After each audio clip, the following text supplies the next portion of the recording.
అనుమతి ఇవ్వడం జరిగింది.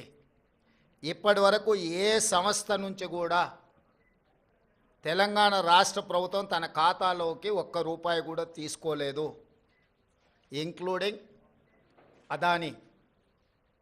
అయితే అనవసరమైన చర్చలలో తెలంగాణ ప్రతిష్ట కానీ వ్యక్తిగతంగా నా గురించి చర్చ జరగడం మా మంత్రివర్గ సహచరులకు నాకు ఎలాంటి సుతారము ఇష్టం లేదు. అందుకే స్పష్టంగా నిన్ననే రాష్ట్ర ప్రభుత్వం తరఫున అదానీ గ్రూప్ ఆఫ్ కంపెనీస్కి మా అధికారి జయేష్ రంజన్ ద్వారా లేఖ రాయడం జరిగింది.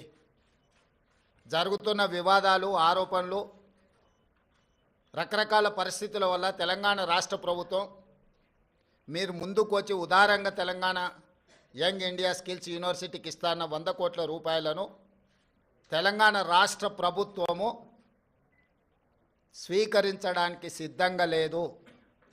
కాబట్టి దయచేసి మీ 100 కోట్ల రూపాయలను యంగ్ ఇండియా స్కిల్స్ యూనివర్సిటీకి బదిలీ చేయొద్దు అని చెప్పి విస్పష్టంగా వారికి లేఖ రాయడం జరిగింది.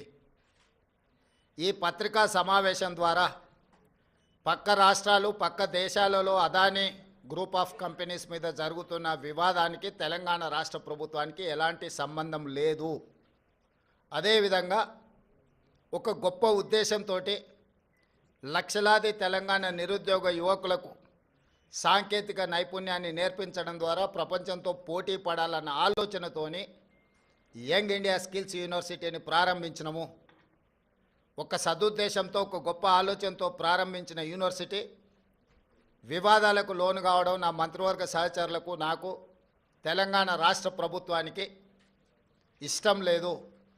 అందుకే తెలంగాణ రాష్ట్ర ప్రభుత్వము అదానీ సంస్థ నుంచి 100 కోట్ల రూపాయలను స్వీకరించకూడదు అని నిర్ణయం తీసుకున్నది.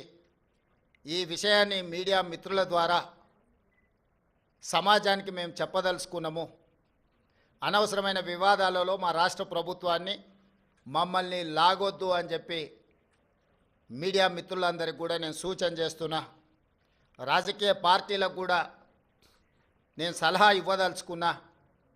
రాష్ట్ర ప్రభుత్వ ప్రయోజనాల కోసం తీసుకున్న నిధులను కూడా రాజకీయ కోణంలో ఆరోపణలు చేయడం ద్వారా నిరుద్యోగ యువకులకు నష్టపరిచే విధంగా వ్యవహరించే వాళ్లకు రాష్ట్ర ప్రభుత్వం ఈ నిర్ణయం తీసుకున్నది. వాళ్ళందరూ కూడా ఈ అంశాన్ని పరిగణలోకి తీసుకోవాల్సిందిగా నేను ఈ సందర్భంగా తెలియజేస్తున్నా. అదేవిధంగా ప్రతిసారి ఢిల్లీకి ముఖ్యమంత్రి కానీ మంత్రులు కానీ పర్యటనకి వెళ్ళాలనుకున్నప్పుడల్లా మీడియా మిత్రులు మంత్రివర్గ సమావేశం, అధిష్టానంతో చర్చలు అయిపోయింది. మంత్రివర్గం శాఖలు